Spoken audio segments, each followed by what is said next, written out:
Welcome to Project Addiction. Today, we're going to take this passenger seat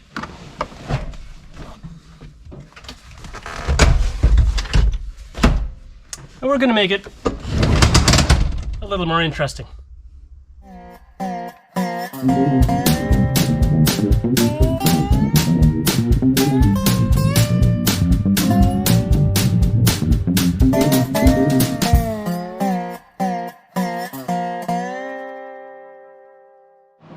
So as you can see, the interior of this van is camperized.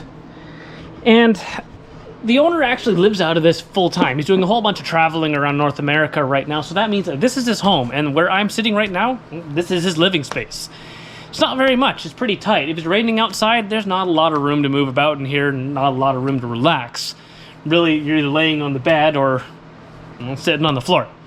So what we're going to do is we're going to take this whole section up here and we're going to turn that into living space as well. But you don't want to make that permanent. You need to be able to use that front seat too. And the nice thing about the Delica is the center seats were designed to swivel and slide back and forth. So what we're going to do is we're going to replace this front stationary seat with one of the swiveling sliding seats. And that's going to allow him to turn it around if he wants to sit in here and just relax if it's raining out or he just doesn't feel like going anywhere. And then if he has a passenger, he can flip it back around. It's just a normal front seat again. So first thing that we're going to need to do is actually see what we're working with, and that means pulling out the front seat and dismantling the rear seat to see what we can do to modify it.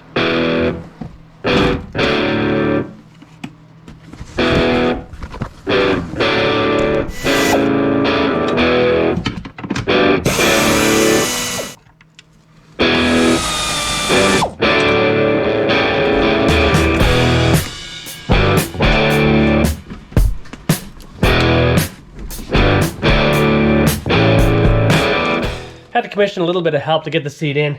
It's pretty heavy with the rails on and awkward to work with, but it's in place now. And nice thing is these formerly rear brackets line up perfectly with the front holes.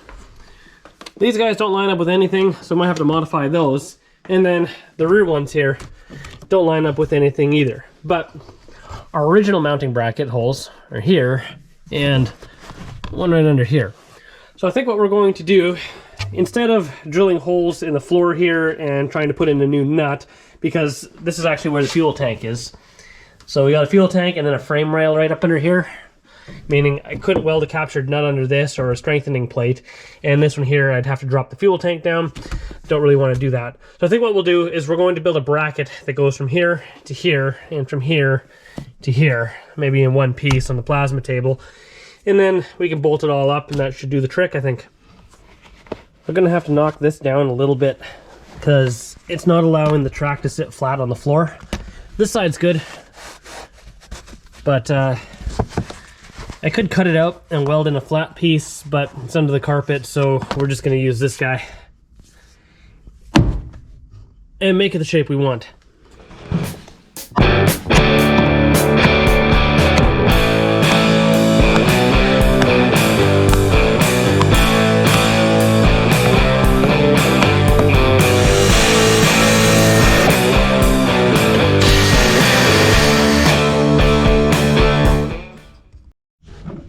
So the seat's pretty much in the location that I want it now. Hammering down that bump, let it sit nice and flat with the floor like it's supposed to. But there is one thing that I am noticing. The bracket that I was going to build between here and here, here and here, is just basically going to be a flat plate. And the more I look at it, the less I'm liking that. Now I have seen some builds online where guys have done it that way, but again, I'm really not all that comfortable with it because if you push on the seat here, you can see the forces are going to want to push forward, but they're also going to transition into an upward force at the back.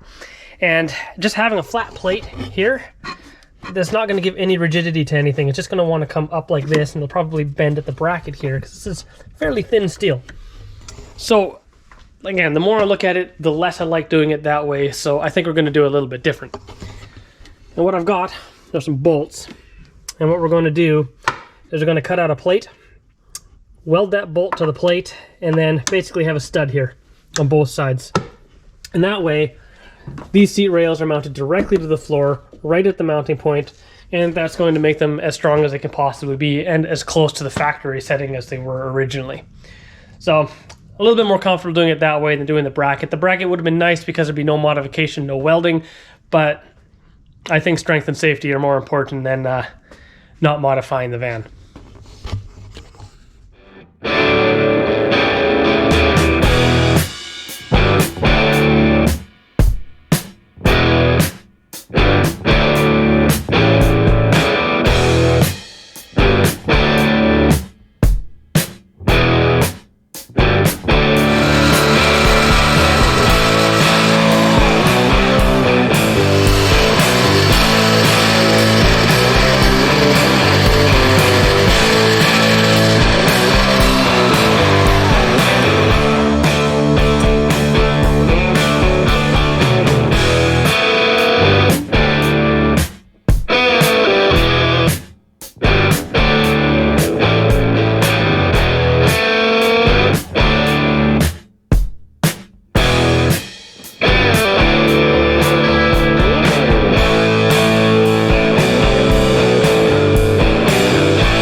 I've got the seat all mounted, but it doesn't quite work the way I was hoping.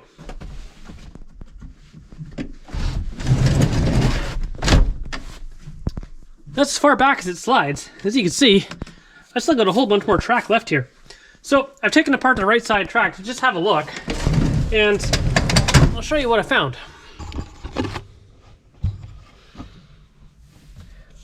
This piece of metal here is molded into the track, and that's what's stopping the seat from sliding all the way back. Now, unfortunately, because it is part of the track, you can see it's actually formed as one piece. Removing it is going to be a little bit interesting. So what I'm going to do is I'm going to pull the seat back out, see if we can maybe cut that piece out, flip it around, and weld it back in, and then we'll have full travel all the way to the back.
just like that, with the pull of a lever, you can convert your passenger area into living space. Or, if you want to use the table, just grab the lever and slide yourself up to the table. So that's it for this project. If you liked it, hit that like and subscribe button. Otherwise, get in the shop and go build something. We'll see you next time. Have a good one.